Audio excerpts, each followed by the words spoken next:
السلام علیکم ورحمۃ اللہ وبرکاتہ۔ الحمد للہ وحدہ والصلاة والسلام علی من لا نبی بعد اما بعد فاعوذ باللہ من الشیطان الرجیم بسم اللہ الرحمن الرحیم لقد كان لكم في رسول الله أسوة حسنة وقال تعالى في مكان آخر ما كان محمد أبا أحد من رجالكم ولكن رسول الله وخاتم النبيين وكان الله بكل شيء عليما قال النبي صلى الله عليه وسلم أنا العاقب الذي لا نبي بعده أو كما قال عليه الصلاة والسلام اللهم صل على محمد وعلى آل محمد كما صليت على إبراهيم وعلى آل إبراهيم إنك حميد مجيد اللهم بارك على محمد وعلى آل محمد كما باركت على إبراهيم وعلى آل إبراهيم إنك حميد مجيد رب اشرح لي صدري ويسر لي أمري واحلل عقدة من لساني يفقهوا قولي رب زدني علما والحقني بالصالحين سبحانك لا علم لنا إلا ما علمتنا إنك أنت العليم الحكيم يا رب صل وسلم دائما أبدا على حبيبك خير الخلق كلهم هو الحبيب الذي ترجى شفاعته بكل حول من الأحوال المنتحم الله جل جلاله بہت ہی عظیم اور بڑی ذات اللہ کریم کا جتنا ہم شکر ادا کرنا چاہیں نہیں ادا کر سکتے، اتنی اللہ کی نعمتیں ہم پر ہر گھڑی ہر آن ہر لمحہ برس رہی ہیں۔ اور سب سے عظیم نعمت جو اللہ جل جلالہ نے ہمیں اس دنیا میں عطا فرمائی وہ دو ہیں، اور ان دونوں کا ایک نام لیا جا سکتا ہے، دو بھی کہی جا سکتی ہیں۔ دو اس اعتبار سے کہ ایک سید دو عالم رحمت کائنات صلی اللہ علیہ وسلم کی بعثت ہے، اور دوسرا جو ان پر اترنے والا اللہ کا کلام جسے قرآن حکیم کہا جاتا ہے۔ اور دو ہمارے اکثر اکابر وہ فرماتے ہیں کہ مدینہ کی گلیوں میں چلتے پھرتے قرآن کو رسول اللہ صلی اللہ علیہ وسلم دوبارہ یہ ایسی نعمتیں ہیں، ان نعمتوں پر اللہ نے یہ فرمایا ہے، ایمان والوں کو مخاطب کر کے فرمایا ہے کہ میرے مومن بندو میں نے تم پر بہت بڑا احسان کیا، تم میرے احسان کو مانو۔ اور وہ احسان رحمت کائنات صلی اللہ علیہ وسلم کا اس دنیا میں آنا، ان کا مبعوث ہونا، ان کی رحمتوں اور شفقتوں سے پوری امت کی، پوری کائنات کی ہر چیز کو اتنا فائدہ پہنچا ہے جس کے ہم سوچ بھی نہیں سکتے۔ باقی دن رات کی کروڑوں خربوں رحمتیں اللہ کی برستی ہیں، اللہ کی عنایات ہیں، کسی پر اللہ نے نہیں فرمایا کہ میرا احسان مانو، صرف رسول پاک صلی اللہ علیہ وسلم کی بعثت کے بارے میں فرمایا یہ میں نے بہت بڑا احسان۔ اور پھر یہ احسان فرما کر ساتھ ہی قرآن میں 63 آیتیں اور احادیث 300 سے زیادہ ہیں جن میں یہ فرمایا گیا ہے کہ یہ آخری نعمت اللہ کی جس پر اللہ احسان جتلا رہے ہیں یہ ایسی ہے کہ اس نعمت کے بعد جو انبیاء علیہ السلام کا ایک لمبا سلسلہ اللہ نے ہمارے باپ ابو البشر آدم علیہ نبینا علیہ السلام سے شروع فرمایا تھا، وہ آپ صلی اللہ علیہ وسلم پر آ کے ختم ہو گیا۔ اب کوئی نیا نبی پیدا ہی نہیں ہو سکتا، آنا تو دور کی بات، پیدا ہی نہیں ہو سکتا۔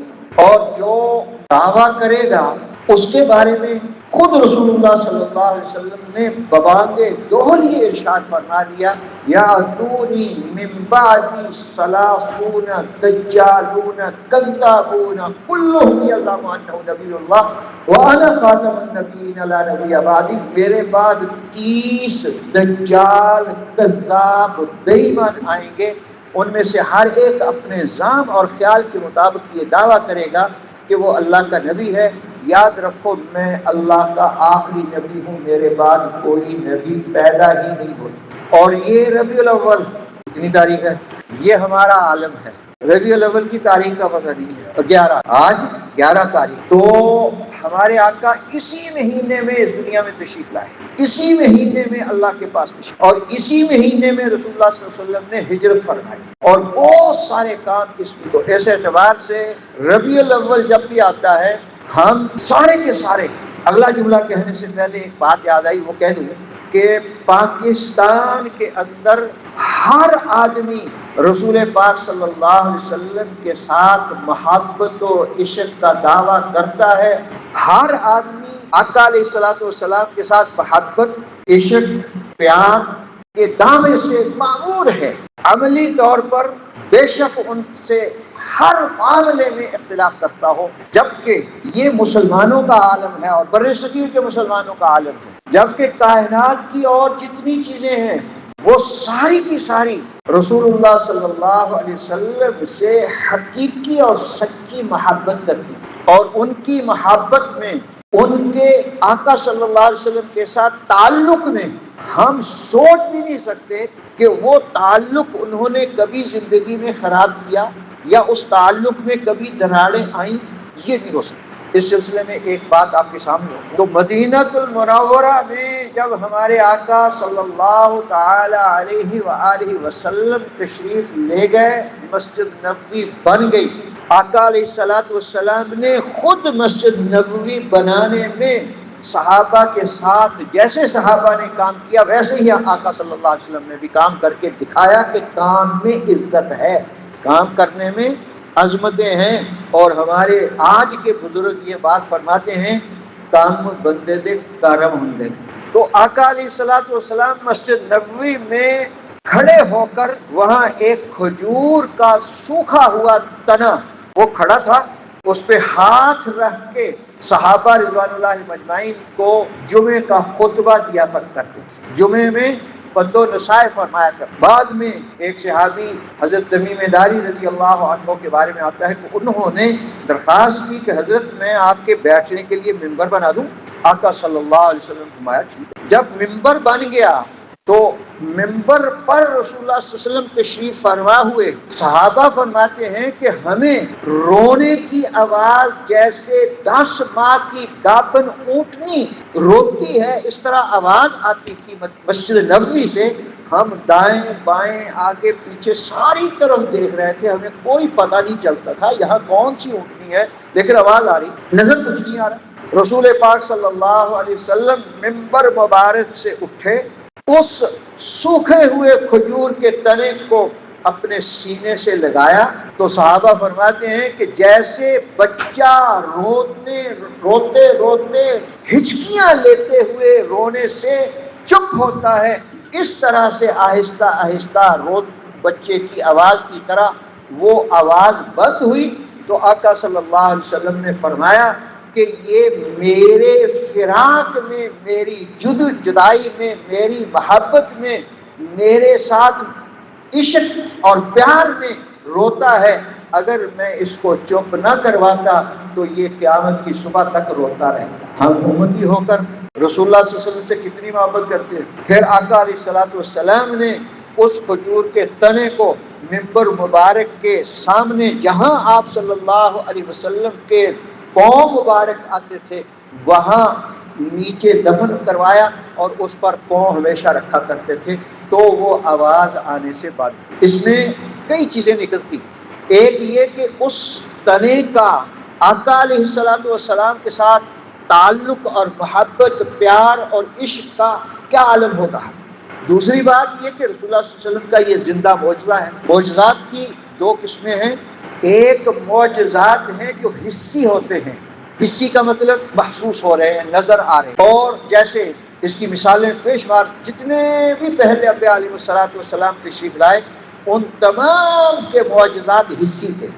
حضرت موسیٰ علیہ السلام کو اللہ نے معجزے عطا فرمائے کہ ہاتھ میں لاٹھی ہے، وہ اللہ کے حکم سے پھینکتے تھے، اژدہا بنتا تھا، اور اس سانپ کی 3 صفات قرآن میں اللہ نے بیان فرمائی، کأنہ ثعبان، بہت بڑا اژدہا، اور ایک جگہ فرمایا کأنہ جان، جیسے کہ وہ جان پھرتیلا، افا حیا کا لفظ آتا ہے، حیۃ تسعی، حیا کہتے ہیں اس سانپ کو جو انتہائی زہریلا ہو، یعنی لاٹھی ہے اس کی 3 صفات اللہ نے مختلف جگہ پر قرآن میں ارشاد فرمائی ہیں کہ وہ زہریلا بھی تھا، فرتیلا بھی تھا، بڑا بھی تھا۔ یہ حصی تھا، نظر آتا تھا۔ اور کتنا نظر آتا تھا؟ جب فرعون کے پاس موسیٰ علیہ السلام تشریف لے گئے، اسے سمجھایا، نہ مانا، تو اللہ نے فرمایا عصا پھینکو۔ وہ نیچے پھینکا تو حدیثوں میں آتا ہے کہ وہ ڈرا اور اس کا پخانہ بھی خطا ہو گیا، اور حضرت موسیٰ علیہ السلام نے اس کے منہ میں اپنا ہاتھ دیا، وہ لاٹھی کی لاٹھی تھی۔ اور وہ عصا مبارک صحیح ہے یا غلط ہے یہ اللہ جانتا ہے۔ اس وقت ترکی کے میوزیم میں نے دیکھا ہے، لکھا ہوا تھا کہ عصائے موسوی، موسیٰ علیہ السلام کا، سیدھی سی لکڑی، سادہ سی لکڑی ہے، اور اس میں کھونگے ہوتے ہیں نا، کھونگے بھی تھے، اور وہ لٹکا ہوا تھا۔ وہاں رسول پاک صلی اللہ علیہ وسلم کی تلواریں بھی دیکھی، رسول اللہ صلی اللہ علیہ وسلم کے منہ مبارک بھی دیکھے۔ تو بہت بڑا میوزیم ہے۔ رات میں نے ایک جگہ پروگرام میں گیا، وہاں میں نے یہ باتیں بیان کی، کہنے لگے کہ سب سے بڑا میوزیم کون سا ہے؟ میں نے کہا یہ تو اللہ جانتا ہے، مجھے نہیں پتا۔ بہرحال ترکی کا جو میں نے دیکھا وہ ہم تقریباً 9 گھنٹے تک رہے۔ انہوں نے کہا جی آپ نے صرف اس میوزیم کا 1/4 حصہ دیکھا ہے، ادھر بھی سمندر ہے، ادھر بھی سمندر ہے، درمیان میں میوزیم ہے، اور بڑے بڑے محل بنے ہوئے ہیں، ترکوں کے محل، وہ سارا میوزیم بنا۔ بھارت تو وہ حصی معجزات تھے۔ ہاتھ مبارک موسیٰ علیہ السلام اپنی بغل میں یوں دیتے، نکالتے تھے، وہ سورج سے زیادہ منور ہوتا تھا۔ حصی معجزے تھے۔ رسول اللہ صلی اللہ علیہ وسلم کو اللہ نے جو معجزات عطا فرمائے وہ حصی بھی تھے اور علمی بھی تھے، اور ان کا ثانی کائنات میں کہیں نہیں۔ جیسے میں نے ابھی یہ کھجور کے تنے کے بارے میں، یہ معجزہ بھی تھا، حصی تھا، نظر آتا تھا، صحابہ رضوان اللہ دیکھتے تھے کہ رو رہا ہے، پتہ نہیں کہاں سے آواز آ رہی ہے، جب آقا نے سینے سے لگایا چپ ہو گیا۔ اور اب بھی مسجد نبوی میں وہ موجود ہے، کیونکہ آقا صلی اللہ علیہ وسلم کا ممبر مبارک جہاں آج ہمیں نظر آتا ہے، بھائی صاحب دیکھ کے چند 2 سال پہلے گئے تھے، وہ جو نظر آتا آپ نے بھی دیکھا، سب نے دیکھا الحمدللہ، اس ممبر مبارک سے 12-13 سیڑھیاں نیچے ممبر مبارک ہوتا تھا، وہ نہیں ہے، وہ اوپر آ گیا، بہت بھرتی بہت پڑ گئی ہے، کیونکہ جو اصل قبر اطہر ہے وہ تقریباً 12-13 سیڑھیاں نیچے ہے، اور آج تک تقریباً 1100 سال ہو گئے۔ علامہ سمحوتی رحمۃ اللہ علیہ فرماتے ہیں میں نے وہ ساری چیزیں دیکھی ہیں جو نور الدین زنگی رحمۃ اللہ علیہ نے اپنے دور میں روضہ اطہر کے ارد گرد بہت ہی مضبوط پانی تک سیسا پلائی ہوئی دیواریں بنائی ہیں 5، اس کے بعد وہاں آج تک کوئی نہیں ہے، اور 3 قبریں موجود ہیں، 4تھی قبر کی جگہ خالی ہے۔ اور ہمارا عقیدہ ہے، قرآن کہہ رہا ہے، کئی جمعے پہلے میں نے یہاں بیان کیا تھا کہ اللہ نے قرآن میں یہ فرمایا ہے عیسیٰ علیہ السلام کے بارے میں، وَيُكَلِّمُ النَّاسَ فِي الْمَهْدِ وَكَهْلًا، اور دوسری جگہ آتا ہے یہاں تُكَلِّمُ النَّاسَ، یہاں يُكَلِّمُ النَّاسَ، وہاں تُكَلِّمُ النَّاسَ فِي الْمَهْدِ وَكَهْلًا، یعنی ایک جگہ ضمیر غائب کی ہے، ایک جگہ حاضر کی ہے، اور دونوں کا مفہوم و مطلب یہ بنتا ہے کہ عیسیٰ علیہ السلام نے ماں کی گود میں بھی گفتگو فرمائی، اور 40 سال کی عمر کے بعد بھی گفتگو فرمائیں گے، اور 40 سال ابھی ہوئے نہیں تھے، 33 برس میں آسمانوں پہ اللہ نے اٹھائے، ابھی وہاں ہیں، ابھی بھی وہاں ہیں، جب اللہ چاہیں گے وہ آئیں گے۔ اور جو حالات نظر آ رہے ہیں، ہمارے ایک بزرگ تھے، اللہ کریم رحمت فرمائے، گجرا والے میں مولانا سرفراز خان صاحب گدکھڑی رحمۃ اللہ علیہ، نصرت العلوم کے شیخ الحدیث تھے، انہوں نے ایک رسالہ لکھا اتنا موٹا، اس کا نام ہے نیل المرام فی نزول مسیح عیسیٰ علیہ السلام، یعنی وہ دلائل جو عیسیٰ علیہ السلام کے نازل ہونے کے بارے میں دلائل ہیں، اس میں وہ لکھے ہوئے ہیں۔ اس میں انہوں نے لکھا تھا کہ لکھا ہوا ہے، میں نے پڑھا خود، کہ عیسیٰ علیہ السلام کے نزول کا وقت قریب ہے، ممکن ہے میں بھی زیارت کر لوں، لیکن ان کو بہت ہوئے 5-6 سال ہو گئے، تو بہرحال انہوں نے آنا ہے، یہ اللہ کا خاص انعام ہے اور ہمارا عقیدہ ہے۔ اور مرزئی حضرات یہاں کہتے ہیں کہ عیسیٰ علیہ السلام جو آنے تھے وہ نہیں، یہ قادیان کے اندر آ گئے۔ تو بہرحال یہ دامے کی مختلف قسم کی لچر قسم کی جھوٹی باتیں ہیں، جو ان کی تقریباً بڑی ایک کتاب انہوں نے سب میں جمع کر دیا، براہین کے اندر ساری چیزیں اس میں لکھی۔ تو بہرحال موضوع بدل رہا، تو رسول اللہ صلی اللہ علیہ وسلم کے معجزات حصی بھی ہیں اور علمی بھی ہیں. اور علمی کتنے ہیں؟ سب سے بڑا علمی معجزہ رسول اللہ صلی اللہ علیہ وسلم کا قرآن ہے. قرآن حکیم کتنی مرتبہ ہم پڑھتے ہیں، اکتاتے ہیں. سورہ کہف ہر جمعے پڑھتے ہیں، اکتاتے ہیں. نماز میں قرآن پڑھتے ہیں، اکتاتے ہیں. ہر سال تراویح میں قرآن سنتے ہیں، اکتاتے ہیں. نہ اکتاتے ہیں نہ تھکتے ہیں، بلکہ جی چاہتا ہے اور پڑھیں. اور پھر قرآن حکیم کی تفسیریں کتنی لکھی گئی؟ سینکڑوں کی تعداد میں. اور ہر مفسر لکھنے کے بعد کہ میں نے قرآن حکیم کی ایک نہج پر کام کیا ہے، اور وہ بھی میں کروڑ حصے اگر ہوں تو اس کا ایک حصہ بھی میں نہیں کر پایا. لیکن کتنی تفاسیر موجود ہیں، ہزاروں کی تعداد. ہر ایک کہتا ہے میں نے کچھ نہیں، اور لکھی جا رہی ہے مسلسل. اور کل میں جہاں پروگرام پہ گیا تو ایک وہاں میرا شاگرد وہ مجھے ملا، کہنے لگا جو یہ آرٹیفیشل جو آج کل نیٹ ہے اور اس میں بہت ساری چیزیں، وہ مجھے کہنے لگا جی میں نے اس سے کہا کہ یہ قرآن ہے ہمارا، اس قرآن جیسے 2 لفظ لکھ کے دکھاؤ. اس نے جواب دیا کہ عربی جتنی مرضی مجھ سے لگا لو، جتنی مرضی لکھا لو، لکھوں گا. یہ نہیں آرٹیفیشل کو کیا کہتے ہیں اس کو، ہاں وہ لکھا لو، عربی لکھو، بہترین لکھو. لیکن یہ کہ قرآن جیسا کوئی لفظ میں ایک لفظ بھی نہیں لکھ سکتا، کیونکہ قرآن کے ہر لفظ میں وہ چیزیں ہیں کہ ہم تصور نہیں کر سکتے، ہم سوچ نہیں سکتے. مثلا بسم اللہ الرحمن الرحیم، یہی سے قرآن کی ابتدا ہوتی ہے، اور اس کے 19 حرف ہیں. اور یہ 19 کے اعتبار سے میتھمیٹیکلی قرآن کی سب صورتوں میں اس 19 کا لحاظ رکھا گیا ہے. ہر صورت میں اس کا لحاظ، ہر صورت میں. ہم نے بسم اللہ الرحمن الرحیم.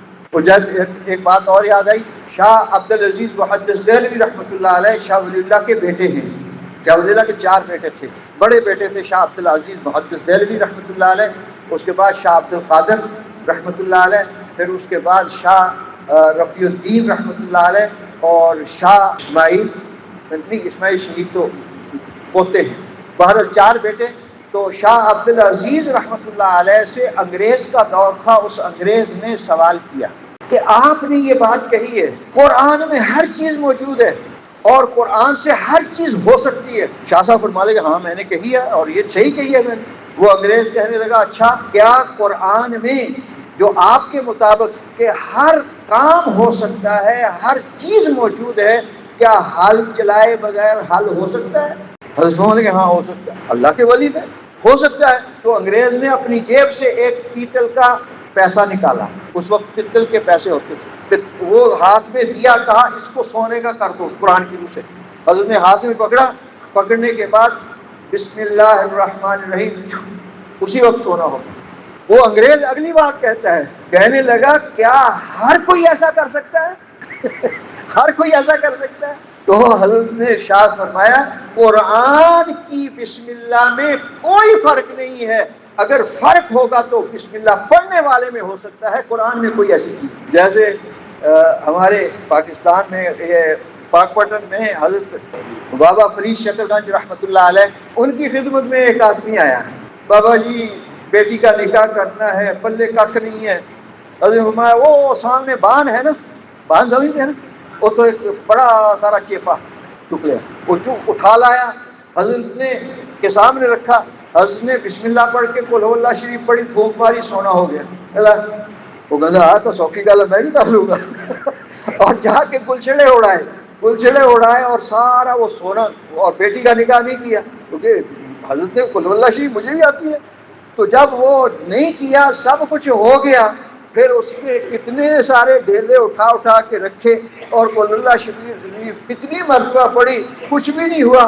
پھر بابا جی رحمۃ اللہ علیہ کی خدمت میں آیا، حضرت آپ نے بھی قل اللہ شریف پڑھی تھی، میں نے بہت مرتبہ پڑھی ہے. فرمایا وہ فرید کی زبان تھی، یہ تیری زبان ہے، زبان میں فرق ہے. تو قرآن میں ہر چیز موجود ہے. یہ اللہ کے نبی کا حصی بھی ہے، نظر آتا ہے، روزانہ پڑھتے ہیں، اور علمی بھی ہے. اور علمی ایسا ہے کہ اس جیسا اللہ نے قرآن میں ارشاد فرمایا فَأْتُوا لاؤ مثل ھذا، اس جیسا لاؤ، اور اپنے ساری انسانوں کو، سارے جنوں کو ملا کر اس جگہ لا کے دکھاؤ. لا یاتون بمثلی، نہیں لا سکتے. پھر اللہ نے چیلنج دیا فَأْتُوا بمثلہ عشر صور مفتریات، 10 صورتیں لے آؤ، نہیں لا سکے۔ پھر اللہ نے قرآن میں ارشاد فرمایا فَأْتُوا بِسُورَةٍ مِّن مِّثْلِهِ، ایک صورت لے آؤ، نہیں لا سکے۔ اور آج کا سائنسی اور ترقی یافتہ دور ہے، آج کے اس ترقی یافتہ دور میں بھی کمپیوٹر کی دنیا بہت آگے پہنچ چکی ہے۔ یہاں بیٹھے ہم گفتگو کر رہے ہیں اور گفتگو کے ساتھ ہماری تصویر بھی جاتی ہے، گفتگو بھی جاتی ہے۔ اور جب میں دارالعلوم میں پڑھا کرتا تھا تو ہمارے استاد جی سے ایک ہمارے ساتھی نے کہا استاد جی سنیا ایک ایسی چیز آ رہی ہے کہ اس میں بولا بھی کریں گے اور تصویر بھی جائے گی، ہوج میں گئے۔ وہ ہم نے دیکھ لیا، دیکھتے ہیں نا روز، اور کہاں ایک لمحے سے پہلے ہماری تصویر پورے عالم میں جہاں چاہیں چلی جاتی ہے، اور گفتگو بھی ہو رہی ہے، تصویر بھی چلی گئی ہے۔ اور لیکن اس کے باوجود کمپیوٹر اور آرٹیفیشل سائنس جو ہے وہ یہ کہنے پہ مجبور ہے اور بوانگ دہل وہ اقرار اعتراف کر رہے ہیں کہ قرآن جیسا ہم ایک لفظ نہیں بنا سکتے جو اللہ نے قرآن میں بنایا۔ یہ قرآن ہے اللہ کا اور نبی پاک صلی اللہ علیہ وسلم کا معجزہ ہے، حسی بھی ہے عملی بھی ہے، حسی بھی ہے علمی بھی ہے، دونوں قسم کا معجزہ ہے۔ اور اسی طرح رسول اللہ صلی اللہ علیہ وسلم کے کتنے معجزات ہیں۔ حضرت جابر ابن عبداللہ رضی اللہ عنہ، ان کے قصے میں نے کئی سنائے آپ کو۔ ایک تو وہ قصہ ہے کہ جب حضرت جابر ابن عبداللہ رضی اللہ تعالی عنہ نے دیکھا رسول اللہ صلی اللہ علیہ وآلہ وسلم کے چہرہ انور سے بھوک کے اثرات نظر آ رہے، پوچھا بھی ہم کتنے ہیں؟ جب غزوہ احزاب میں مشرکین مکہ، بنو غطفان اور دیگر جتنے بھی قبائل تھے سارے غزوہ خندق میں رسول اللہ صلی اللہ علیہ وسلم کا محاصرہ کیا اور آقا صلی اللہ علیہ وسلم نے خندق کھدوائی اور باہر تو وہ تقریباً 4000 سے زیادہ جنگجو آئے تھے۔ رسول اللہ صلی اللہ علیہ وسلم نے اپنے صحابہ سے پوچھا ہم کتنے ہیں، چھوٹے بڑے؟ انہوں نے مردم شماری کی جس میں بوڑھے بھی ہیں، عورتیں بھی ہیں، بچے بھی ہیں، جوان بھی ہیں، سارے مردم شماری جب کر چکے تو آقا صلی اللہ علیہ وسلم کی خدمت میں صحابہ نے آ کے عرض کیا حضرت وہاں بھی کتنے ہیں؟ تو انداز صحابہ کا جو بخاری شریف میں ہے، انہوں نے عرض کیا حضرت ہم 1500 ہیں جس میں بچے بھی ہیں، شیرخوار بچے بھی ہیں۔ کتنے ہیں؟ 1500 ہیں۔ حوصلہ تھا۔ اور اس میں لڑنے والے کتنے ہیں؟ 8 اور 900 کے درمیان 1500 ہے، اور 8 اور 900 کے درمیان تھے۔ تو رسول اللہ صلی اللہ علیہ وسلم اور صحابہ رضوان اللہ تعالی علیہم اجمعین، بھوک لگی ہوئی ہے، نبی پاک صلی اللہ علیہ وسلم کو بھوک لگی ہوئی ہے۔ حضرت جابر بن عبداللہ رضی اللہ تعالیٰ عنہ وہ فرماتے ہیں کہ میں نے دیکھا چہرہ انور کہ حضور صلی اللہ علیہ وسلم کے چہرے سے معلوم ہو رہا کہ سخت بھوک لگی ہے۔ گھر گئے، عالیہ سے پوچھا گھر میں کچھ ہے؟ میں نے آقا صلی اللہ علیہ وسلم کو دیکھا ہے کہ ان کا چہرہ بتا رہا ہے کہ بھوک بہت ہے، تھکا ہے کئی دن سے۔ عالیہ نے کہا کہ یہ بکری کا چھوٹا سا بچہ ہے اور جو ہیں وہ 1 کلو ہوں گے، وہ میں پیس کے آٹا گوندھ لیتی ہوں، آپ یہ بکری کا بچہ ذبح کر کے گوشت بنا دیں۔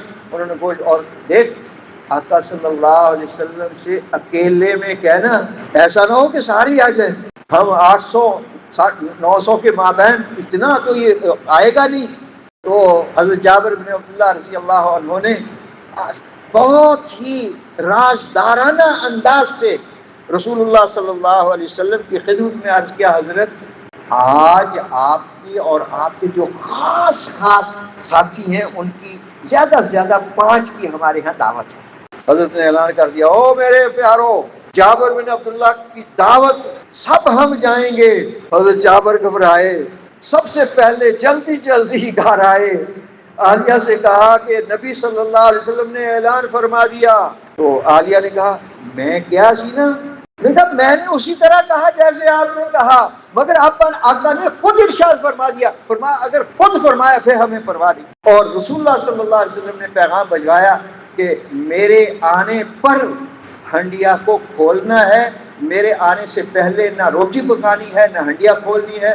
آقا صلی اللہ علیہ وسلم تشریف لے گئے اور آقا نے اپنا لعاب دہن اس ہنڈیا کے اندر ڈالا اور اس آٹے کے اندر ملایا، فرمایا اب روٹیاں پکاؤ۔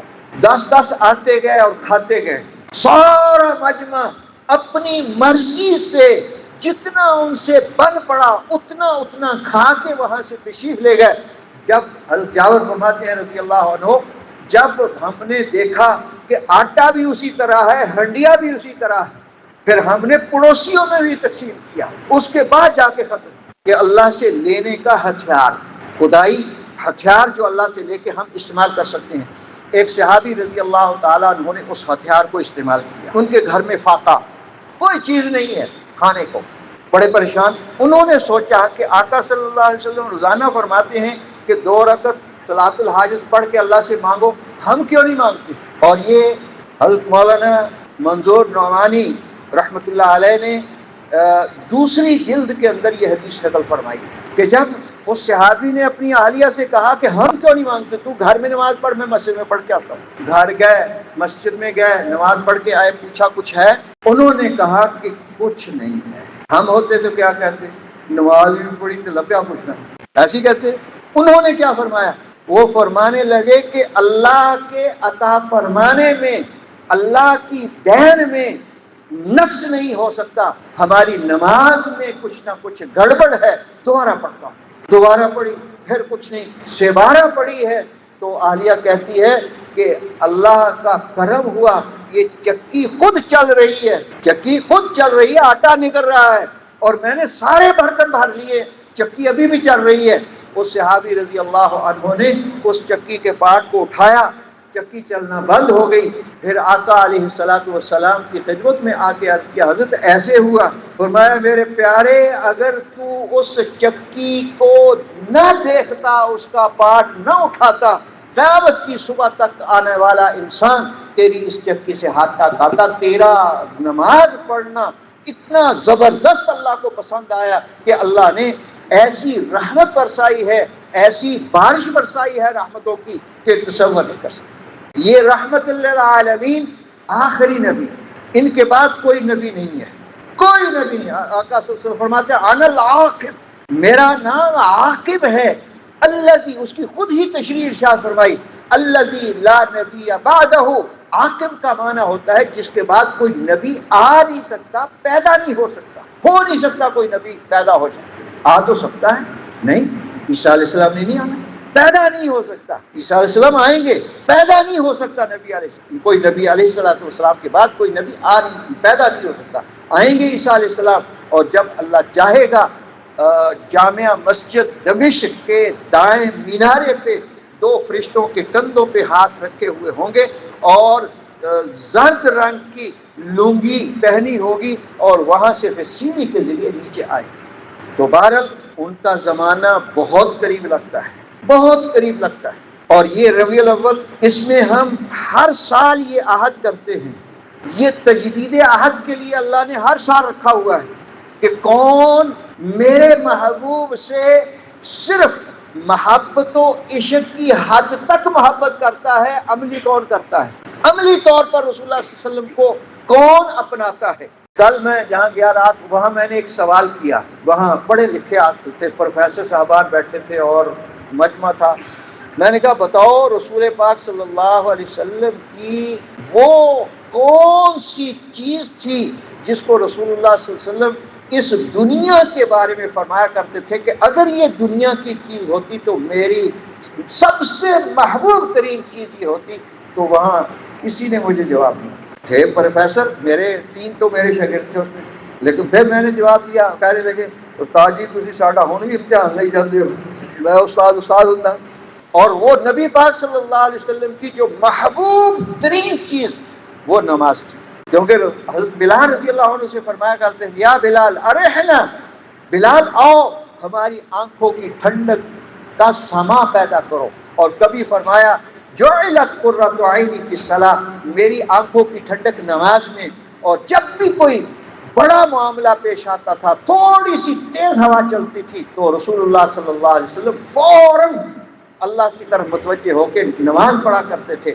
اور ایک صحابی رضی اللہ تعالیٰ عنہ وہ عرض کرتے ہیں رسول اللہ صلی اللہ علیہ وسلم سے کہ اللہ کے بہت جمعے کا دن مدینہ منورہ میں اس مسجد کا نام مسجد غمامہ ہے، مسجد نبی کے بالکل قریب ہے، مسجد غمامہ مسجد نبی کے بالکل قریب ہے۔ اس جگہ پر رسول اللہ صلی اللہ علیہ وسلم مسجد تھی، وہاں نماز پڑھا رہے تھے. جب جمعے کی نماز، صحابی نے کہا حضرت مر گئے، پانی نہیں ملتا، جانور پیاسے مر رہے ہیں. تو رسول اللہ صلی اللہ علیہ وسلم نے ہاتھ اٹھائے، اللہم اسقنا غیثا مغیثا. وہ صحابی فرماتے ہیں میں نے اپنی آنکھوں سے دیکھا، آقا نے ہاتھ اٹھائے ہیں، اللہ نے ایک بدلی اور وہ پھیلتی چلی گئی اور برسنا شروع ہوئی. ہم بھیگتے ہوئے گھروں میں گئے اور 1 ہفتہ تک مسلسل بارش ہوتی رہی. ہفتے کے بعد پھر اسی مسجد میں وہی صحابی عرض کرتے ہیں حضرت ہمارے مال تباہ ہو گئے، ہمارے مویشی مر رہے ہیں اور مویشیوں کے لیے چارہ نہیں ہے اور بہت تباہی ہے. ہوا کیا کہ بارش. رسول اللہ صلی اللہ علیہ وسلم اللہم ہوا علینا ولا علینا. وہ صحابی فرماتے ہیں میں نے آنکھوں سے دیکھا کہ رسول اللہ صلی اللہ علیہ وسلم نے ہوا علینا ولا علینا یوں جدھر اشارہ کرتے تھے بادل ادھر چلے جاتے تھے. اللہ اس کو ٹیلوں پر، اللہ اس کو میدانوں میں، اللہ اس کو جنگلوں میں برسا. اسی وقت بارش اور سورج ایسا نکل آیا جیسا کہ کبھی بادل ہوا ہی نہیں تھا. وہ ہمارے آخری نبی ہیں، خاتم النبیین ہیں، ان کے بعد کوئی نبی پیدا نہیں ہوتا. اور انہوں نے ایک نہیں 300 سے زیادہ ارشادات رسول اللہ صلی اللہ علیہ وسلم کے موجود ہیں کہ میرے بعد کوئی نبی آنے کا نہیں. تو اس لیے رسول پاک صلی اللہ علیہ وسلم کی ختم نبوت ہر ایک کے ساتھ اس کو آپس میں گفتگو میں کہ آقا کے بعد کوئی نبی دنیا میں پیدا نہیں ہو سکتا، یہ ضرور کیا کرو. کیونکہ آج کل مرزئی حضرات وہ اس پر بہت زور دیتے ہیں کہ عیسیٰ علیہ السلام وہ تو معاذ اللہ ثم معاذ اللہ فوت ہو گئے اور کشمیر میں ان کی قبر ہے، اور مسیح موعود جس کا اللہ نے وعدہ فرمایا ہے احادیث میں موجود ہے وہ مرزا قادیانی قادیان کے اندر آ چکا ہے. بہت ساری باتیں ذہن میں اور آ گئی ہیں لیکن گنجائش نہیں ہے، کتنی ساری قادیان سے بہت ساری باتیں ذہن میں آ رہی ہیں. تو بہرحال سوائے رسول پاک صلی اللہ علیہ وسلم کے آدم علیہ السلام سے لے کے عیسیٰ علیہ السلام تک کسی کی قبر معلوم؟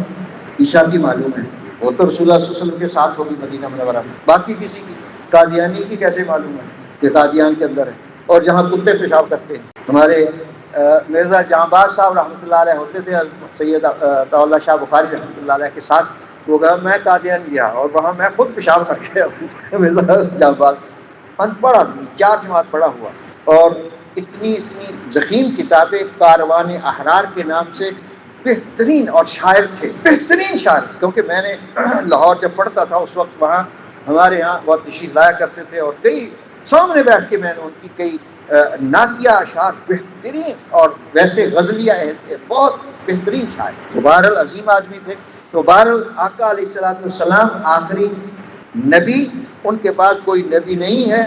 ایک حدیث سناتا ہوں، حضرت موسیٰ علیہ السلام کی طرح جیسے ان کی دعا سے اللہ نے حضرت ہارون کو نبی بنایا، اور حضرت رسول پاک صلی اللہ علیہ وسلم نے اپنے بعد اگر کوئی بفرض محال نبی ہونا ہوتا تو اپنے صحابہ میں 2 کے بارے میں ارشاد فرمایا لو کان بعدی نبی لکان عمر.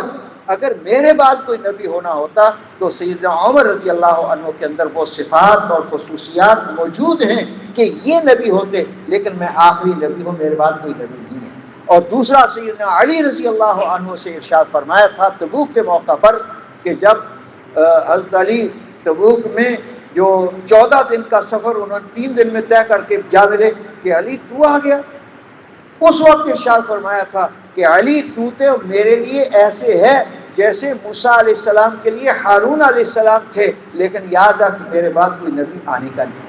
تو بہرحال اللہ جل جلالہ ہمیں رسول پاک صلی اللہ علیہ وسلم کی ختم نبوت پر جیسا کہ نبی نے ارشاد فرمایا ویسا یقین کامل نصیب فرمائے، اور صحابہ کی طرح اللہ جل جلالہ ہمیں بھی رسول اللہ صلی اللہ علیہ وسلم سے محبت نصیب فرمائے. اقول قولی ھذا استغفر اللہ لی ولکم ولسائر المسلمین.